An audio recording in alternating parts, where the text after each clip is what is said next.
믿는 도끼에 발등이 찍힌다고 하더니 딱 그 꼴이 난 것이죠. 저를 배신한 사람은 다른 사람도 아니고 제 아내였습니다. 제가 배신을 당하게 된 이야기를 한번 하고 싶어서 이렇게 사연을 보내게 되었습니다.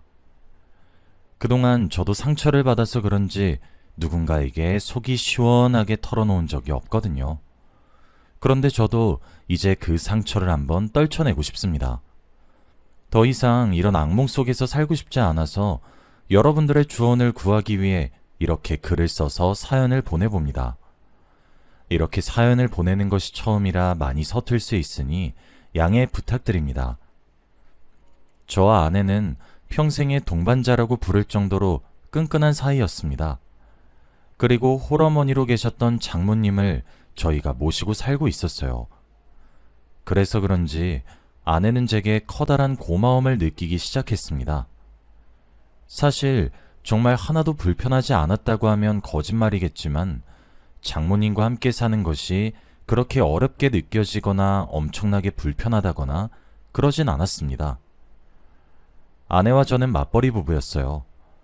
게다가 일찍이 결혼해서 꽤 오랜 기간 동안 부부의 인연을 맺고 있었어요. 저는 작은 사업을 하나 하고 있었고 아내는 회사에 출퇴근을 하는 직장인이었어요. 그래서 그런 것인지 집안일은 장모님의 몫으로 돌아가게 되었습니다. 가만히 있으면 눈치만 보인다며 집안일을 자처하시기 시작하셨거든요. 그러지 마셔라 하며 아무리 말려봐도 그날 하루만 괜찮으실 뿐 자고 일어나면 또 집안일을 하셨어요. 그래서 제가 따로 용돈처럼 생활비를 드리는 것으로 합의를 봤습니다. 항상 아침 저녁을 차려주셨고 빨래나 청소, 쓰레기 등등 자비를 많이 도와주셨고 사위는 백년 손님이라고 하시면서 제게 자꾸 잘 대해주시기만 하셨어요. 당연히 그런 장모님의 희생은 저희 부부 사이도 더욱 좋게 만들었습니다.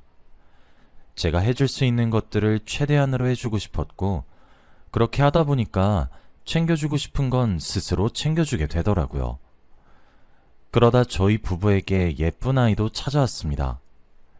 아내는 제 권유에 따라 출산을 위해 회사를 그만두었고 태교에 전념했습니다. 집에만 있으면 답답할까 싶어서 장모님과 함께 해외로 여행도 보내주고 국내 호텔도 잡아줘서 호캉스도 보내주고 그렇게 지냈습니다. 제가 이런 것들을 일일이 하나씩 다 언급하는 이유는 제가 경제적인 지원을 정말 많이 해주었단 겁니다. 그리고 그걸 가능하게 한 것은 저희 부모님이 하시던 사업 때문이셨죠. 저희 본가는 부유한 편입니다. 아버지랑 어머니가 사업체를 하나 운영하시는데 두 분이서 젊었던 시절부터 조금씩 일궈나가셨어요. 거의 공동사장이라고 보시면 쉽게 이해하실 것 같네요. 어렸던 시절부터 환경은 부유했지만 혼자 있는 시간들이 많았습니다. 게다가 저는 형제가 없는 외동아들이라 늘 혼자 있었던 시간들이 학창시절을 채웠어요. 그렇게 외롭게 커오다가 아내를 만났고 모든 것을 포용할 줄 아는 사람이었던 아내는 제 외로움까지 위로해주면서 제게 다가왔고 우린 그렇게 자연스럽게 연인이 되었습니다. 아내와의 연애는 재미있었고 행복했으며 즐거웠습니다. 당연히 결혼을 꿈꿨었죠. 홀어머니와 함께 자랐고 모은 돈이 많이 없다는 말에도 저는 아무렇지 않았습니다. 돈이야 함께 모아가면 되는 것이니까요. 저는 아내의 조건을 보고 만난 것이 아니라 오로지 그 성품 하나만 본 것이었거든요. 그렇게 우리는 결혼을 하게 되었던 것이었고 아내는 거의 못 만들어 온 것과 다름이 없다고 봐도 됩니다. 그래서 장모님이 저를 더욱 애지중지 여기시려고 하는 것도 있으신 것 같아요. 그렇게 알콩달콩 살아가다가 아내가 제 아이를 임신했다고 하니 제가 얼마나 기뻤을런지 다들 아시겠죠? 제 아이만큼은 외롭게 크게 하지 않겠다고 몇십 번씩 다짐했어요. 아내가 임신을 하면서 요구하는 것이 많아졌지만 회사에서 일을 하다가도 먹고 싶단 것을 사다 주고 회사로 돌아갈 정도로 헌신했던 것 같습니다. 이건 제가 부모님의 회사와 별개로 제가 하나 운영하는 작은 사업체의 대표였기에 가능했던 거기도 하죠. 아이가 태어나고 난 뒤 저희 가족의 행복은 적어도 3배 정도는 늘어난 것만 같았습니다. 무척이나 행복했거든요. 그런데 불행은 예기치 않게 찾아온다고 하죠. 튼튼하기도 하고 언제나 성공만을 할 것 같던 아버지의 사업이 조금씩 무너지기 시작했습니다. 무너지는 속도는 점차 가속화가 되었고 어머니와 아버지가 언성을 높이지 않는 날이 점점 늘어갔어요. 결국 아버지는 집을 나가셨습니다. 어머니는 회사에 출근하시는 것조차도 거부하기 시작하셨죠. 저도 아버지와 어머니가 평생을 일궈온 사업을 살려드리고 싶어서 아들인 도리로 물심양면으로 도왔으나 솔직히 손을 대기엔 너무 스케일이 컸죠. 그러던 어느 날 아버지는 가출을 하셨습니다. 집을 떠나셨던 거죠.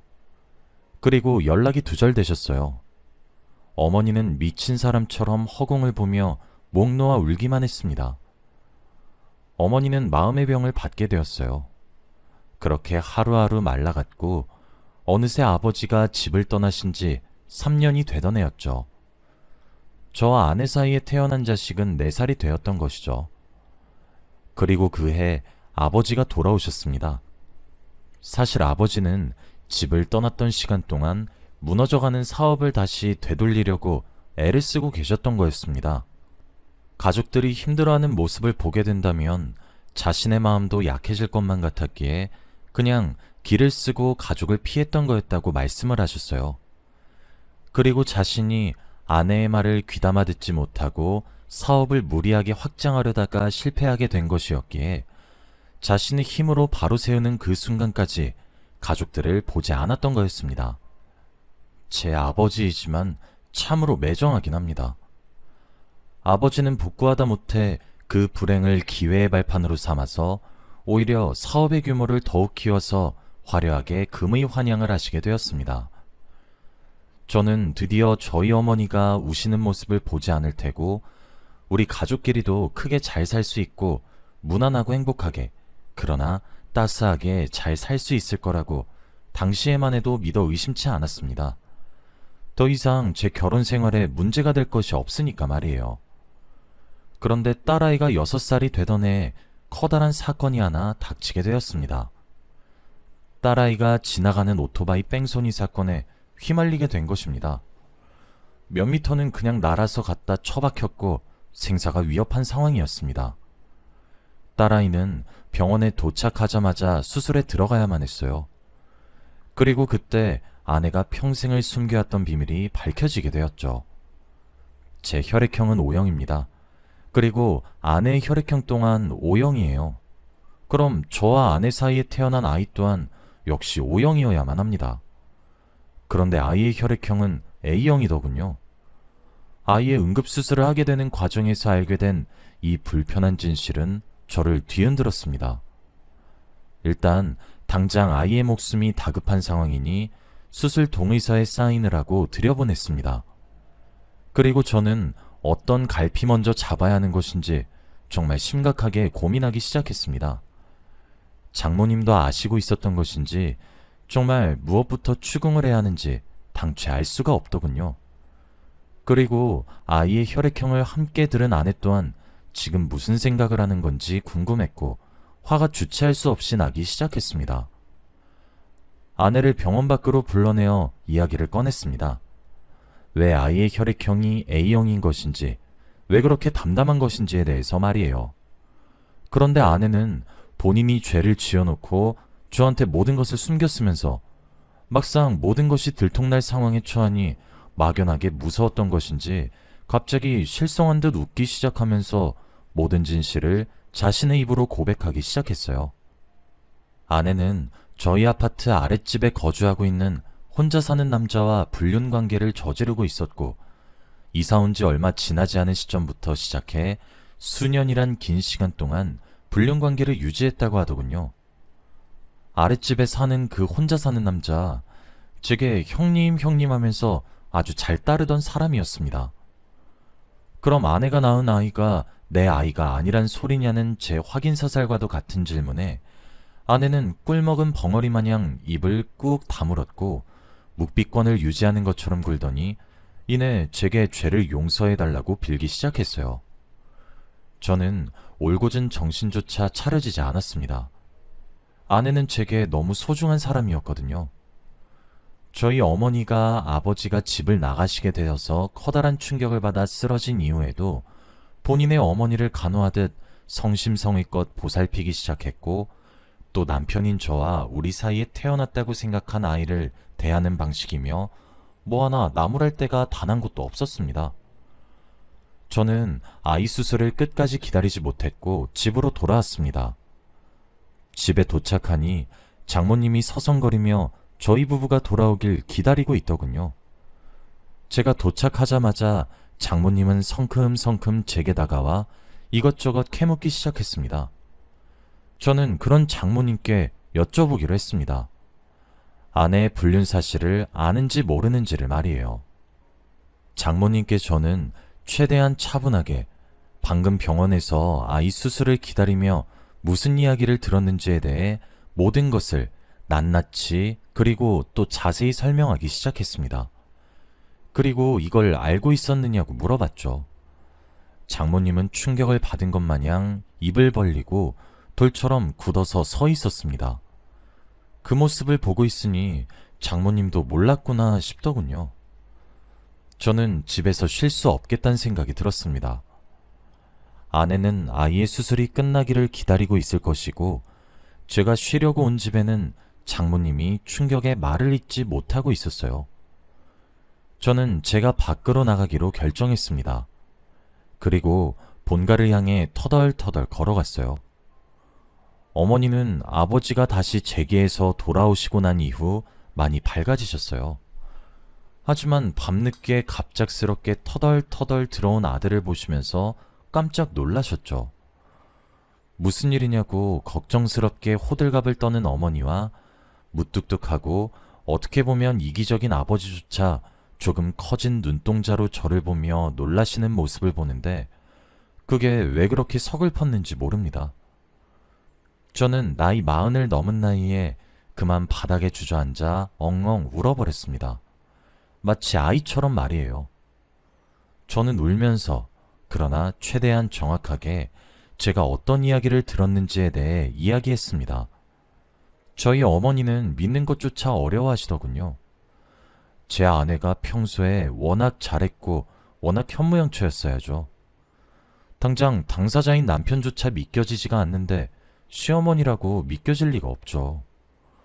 어머니는 확실한 것이냐고 20번은 더 제게 되묻고는 이럴 수는 없는 것이라며 저를 안고 눈물을 흘리셨어요. 아버지는 조용히 담배를 피우기 위해서인지 밖으로 나가셨죠. 그렇게 저는 본가에서 며칠 정도를 지내기로 했습니다. 다음 날 평소와 다를 바 없이 똑같이 일상생활을 했어요. 회사에 출근을 했고 밥도 먹었고 일도 열심히 했죠. 하지만 문득 눈물이 쏟아질 것 같은 기분에서 일을 했습니다. 그리고 저는 자연스럽게 이혼을 준비했습니다. 이혼 소송까지는 바라지도 않았고 협의 이혼을 하고 싶었어요. 그리고 다음날 저녁 아내에게 연락이 왔습니다. 제 아이에서 아내가 한 불륜에 씨앗이자 증거물로 전락해버린 아이의 수술이 성공적으로 끝났고 저녁에 의식도 되찾았다는 전화였어요. 참 저도 무정한 아버지라 그러면 할 말이 없긴 하네요. 딸아이를 그래도 6년이라는 긴 시간 동안 애지중지하며 키웠어요. 불면 날아갈까 쥐면 쓰러질까 그렇게 곱고 귀하게 키웠는데 제 핏줄이 아니란 아내의 고백 한마디에 아이가 그립지도 않더라고요. 키운 정이 있다고 하던데 그러기엔 제 부성애가 모자랐나 봅니다. 저는 아내에게 만나자고 청했고 그날 늦은 밤 병원 로비에서 아내를 만났습니다. 우린 한참 동안 아무런 말도 하지 않았어요. 그렇게 한참의 적막의 시간이 흐른 뒤 저는 아내에게 서류 봉투를 주면서 말했습니다. 이혼 서류에 내 도장은 찍었으니 합의 이혼을 하자고 말이에요. 아내는 제가 내밀고 있는 서류 봉투를 말없이 한참 동안 물끄러미 쳐다봤습니다.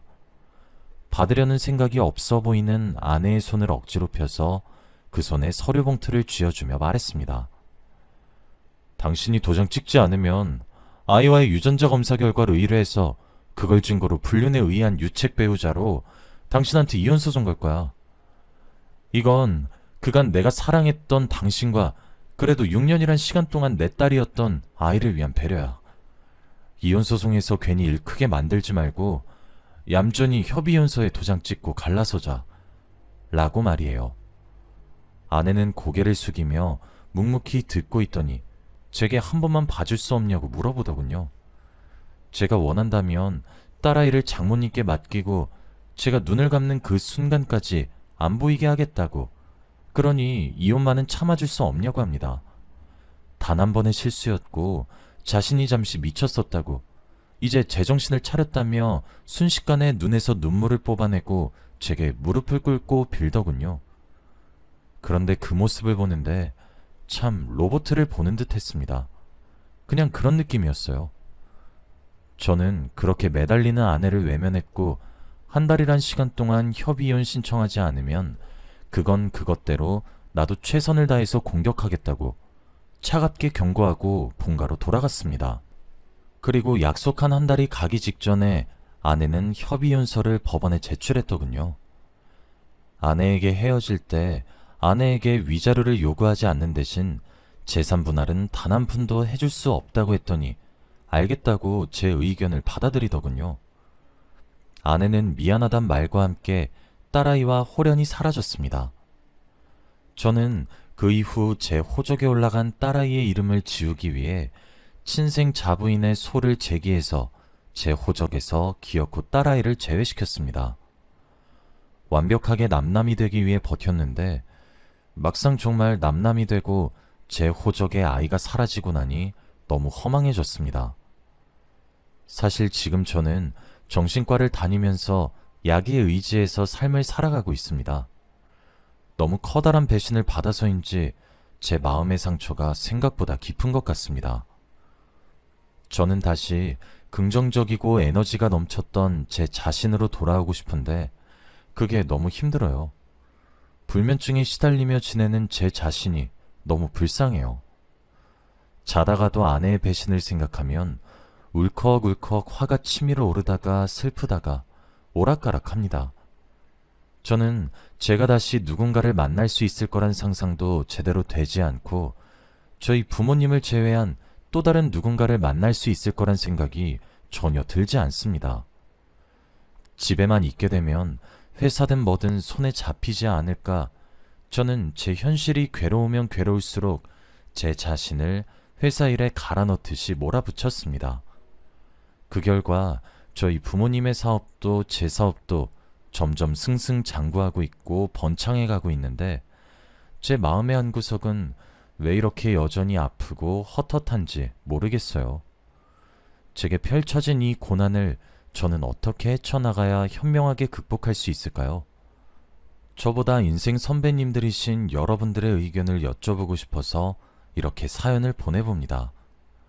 어떠한 의견이든 정말 달게 들을 테니 제게 조언을 해주셨으면 좋겠습니다. 제가 앞으로 어떻게 해야 하면 좋을지, 어떻게 해야만 하는지에 대해서 말이에요. 저는 꽤 많은 시간을 살아와서 현명한 사람이라고 생각했던 것 같은데 도무지 갈피가 잡히지 않아요. 여기까지가 제 이야기입니다. 긴 이야기 끝까지 들어주셔서 정말 감사드립니다.